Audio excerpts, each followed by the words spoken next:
I mean, first of all, winning. I just want to say, winning never gets old.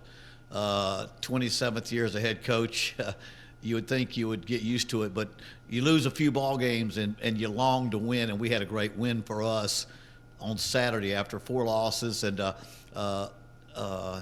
playing at home in the military game against a Texas State team that was playing very well.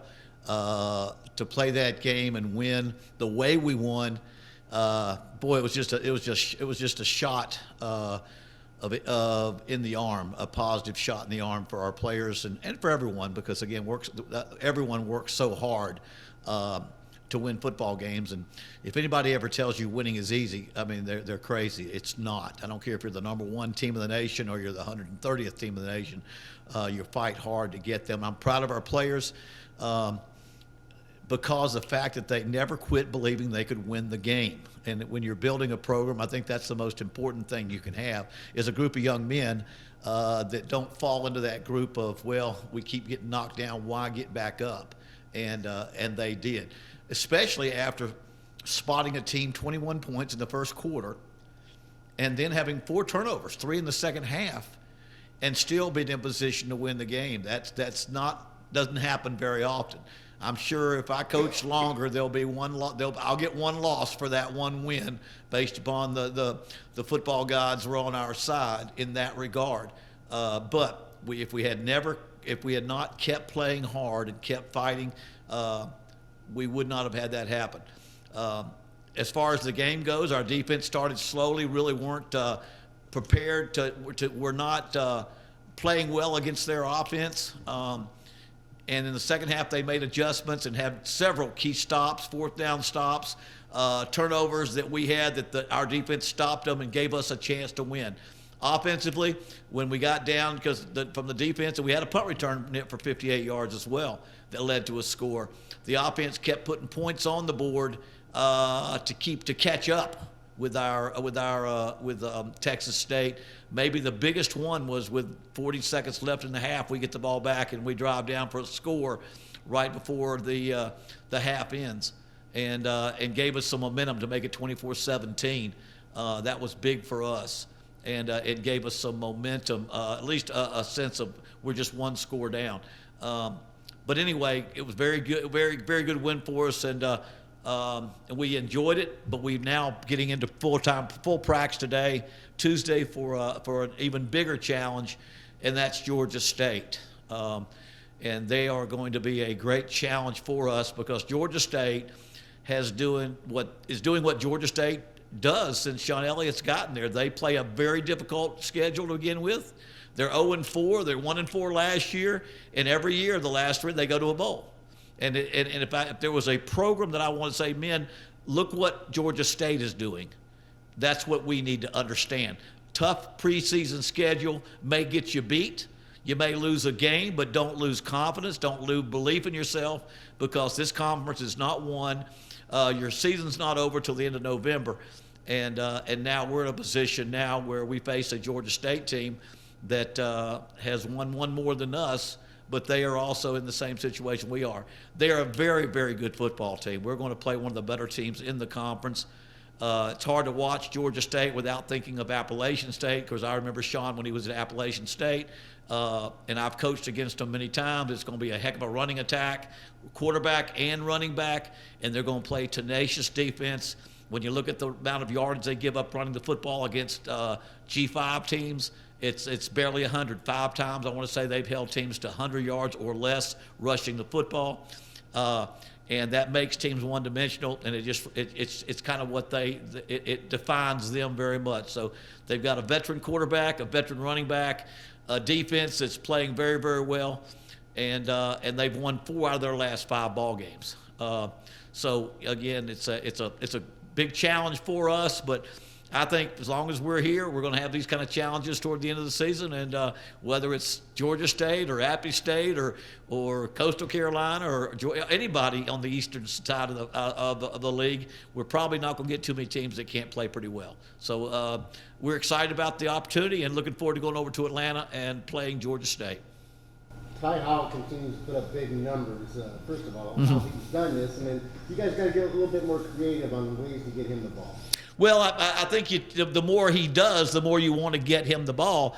But again, he's doing a lot of that stuff on his own now. I mean, we aren't like throwing the ball over top of everybody and he's wide open down the field and he just catches it and steps in the end zone.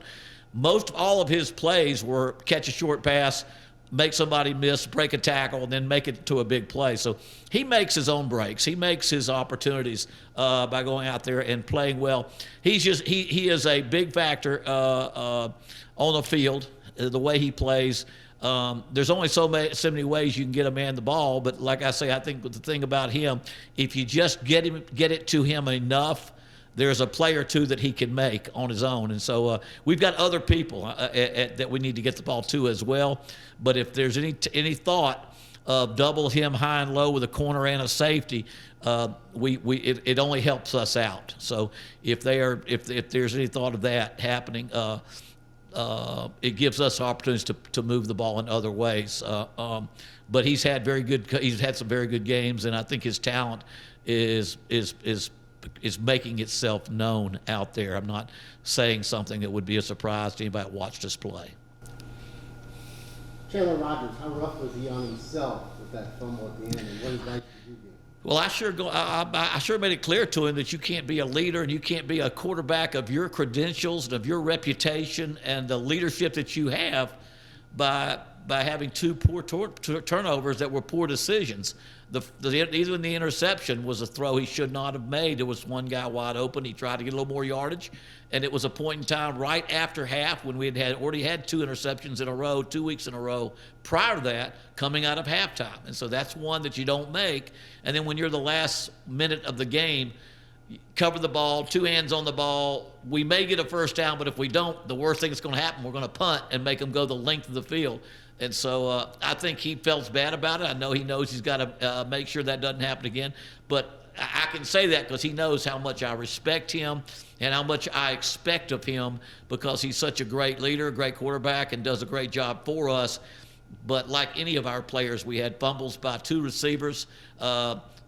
You can say that just happens, but to me, ball security is coaching, and coaching has got to correct that problem. If we have fumbles by our wide receivers or by running backs or quarterbacks, they're not securing the football when they run, they're not covering the ball when they get hit, and they're not doing the little things that you need. We're playing a team that has forced 20 turnovers.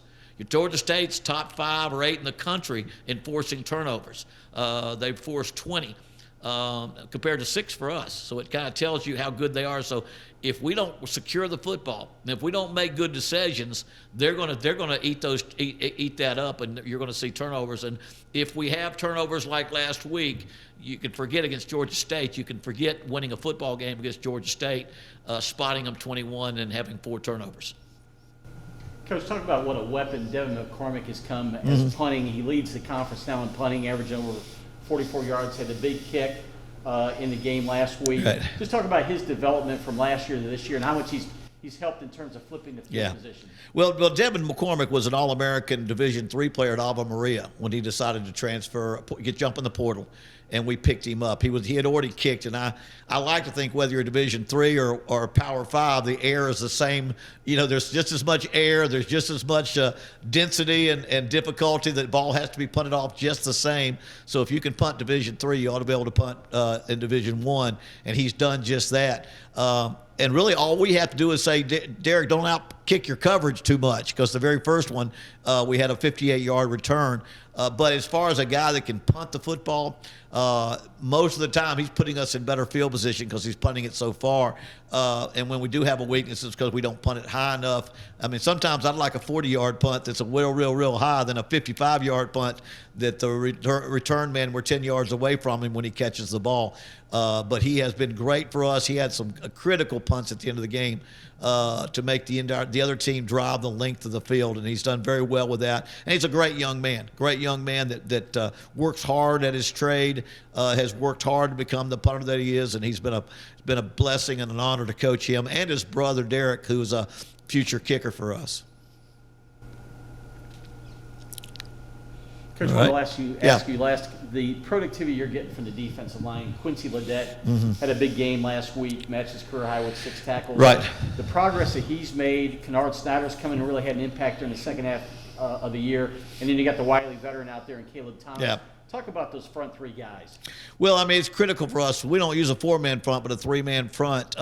We've been shorthanded a good bit in depth, and we've been playing some of those guys more than we'd like to. But Caleb Thomas all year long has been a force in there. He playing at that one technique or nose guard position. He's been a leader of our defense up front. But Quincy Ledet, who's overcome a little bit of an injury, has really been critical to us as well. He had a big game last week, one of the best games on our defense. And you throw him in there along with Seth Mason or Anthony Campbell, and you've got those 3 guys. And Snyder also has become a factor also at that end or 5 technique position. But for us to be good, we have got to be very, very strong there. It's not so much that those guys can make a lot of tackles, but if we can force them to have to block with 2 people to get one person blocked, that frees up linebackers to make tackles and it makes sure that the ball bounces outside. And so they've done a great job. I wish we had a little more depth there. And that will come with Cedarius Ellis has missed with injury. Hopefully he'll be back soon. And we've had to fill in with Webb, and a newcomer to our roster that's done real well there. So we believe in trying to play 6 people as much as possible to those 3 positions. But Caleb and Quincy have been big parts of that, along with Seth and Anthony Campbell.